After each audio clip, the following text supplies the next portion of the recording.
Hi everybody. It has been a while since I've done a video pertaining to insurance. It started in 2017. I noticed a mass on my neck. The mass disappeared, came back a few months later, done a few tests and realized I had what is called hypothyroidism.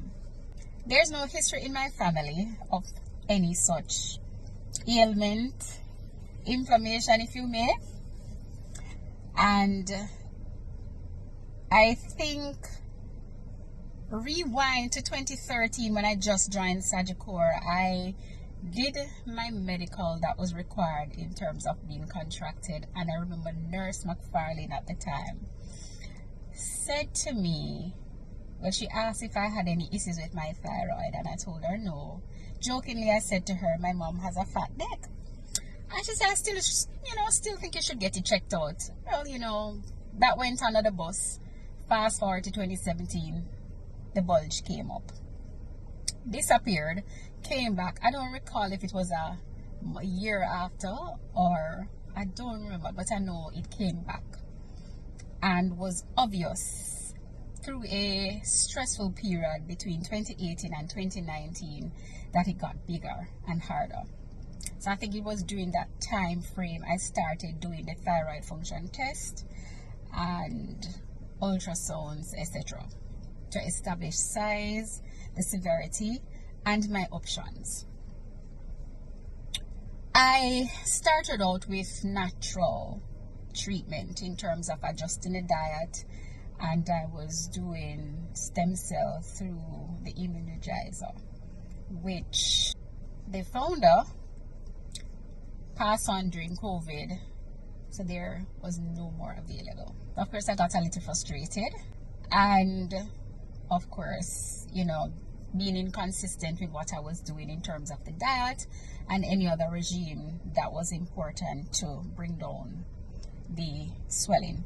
But I should make mention, when I was doing the immunizer, the bulge, the mass had gotten soft and to the touch. So when you touch it, it was soft. So that tells me that it was working. Fast forward to 2021, I was introduced to an ENT. His conclusion was to remove everything. He didn't like the growth, he didn't like the size. I asked if there were any other alternative, and his response was no. He was adamant in taking it out. I wasn't satisfied with the response, so I didn't proceed with the surgery. I met another general practitioner in 2023. I was introduced to him by a colleague of mine, and I was satisfied with his approach. He's a general practitioner, but he does not prescribe synthetic drugs immediately. He investigates, and he said to me that he would want to do a fine needle biopsy before proceeding with treatment, and so we did. Based on the recommendation, excision was recommended. Then I was introduced now to another ENT, Dr. Diane Channa, and the anesthesiologist, Dr. Claire Patterson. Very professional people, answered all the questions that I had and the concerns as it relates to hypothyroidism. Surgery was scheduled, and I did surgery this year, January 23rd to be exact. So partial removal was done. Remember, previously I told you all would have been taken out.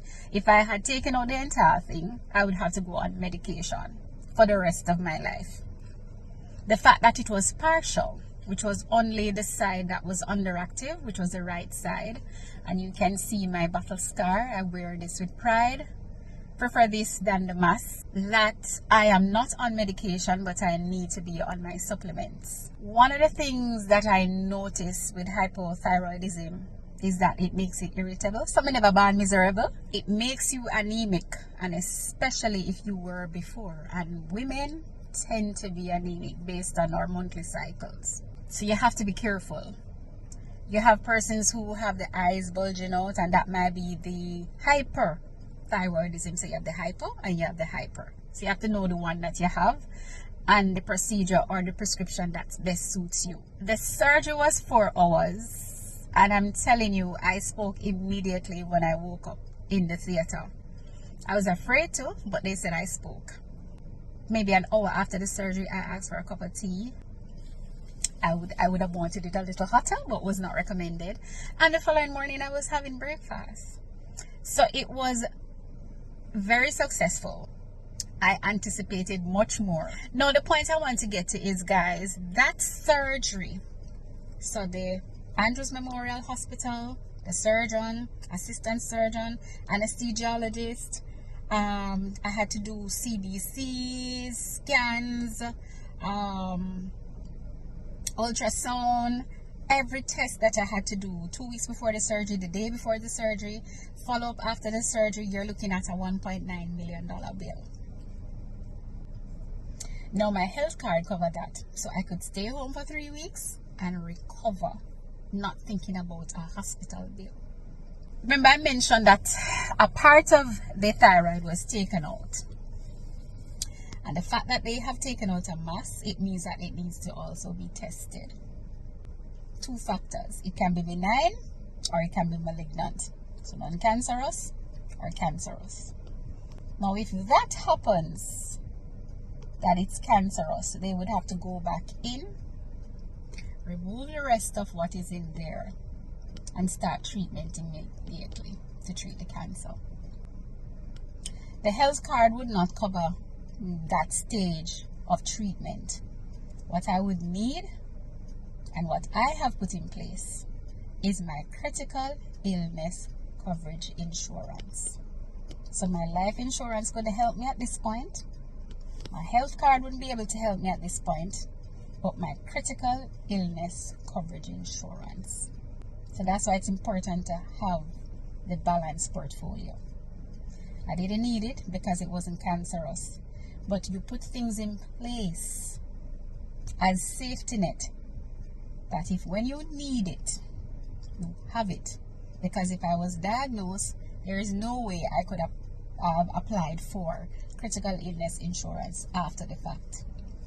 And I'm encouraging everybody on this platform, whether you're friends, whether you're family, whether you're acquaintances, associates, whoever you are, in the past, in the present, in the future, you need your life insurance, you need your health insurance, and you need a critical illness insurance. You can call me, message me, inbox me at any point in time where we can have the discussion where I can explain what roles each of those insurance play. You may have an idea now based on this video, but if you want some more information, call me. Trust that all is well with you. If not, handle what you can handle and leave the rest up to God. He said, cast all your cares on Him. Enjoy the rest of your day, guys.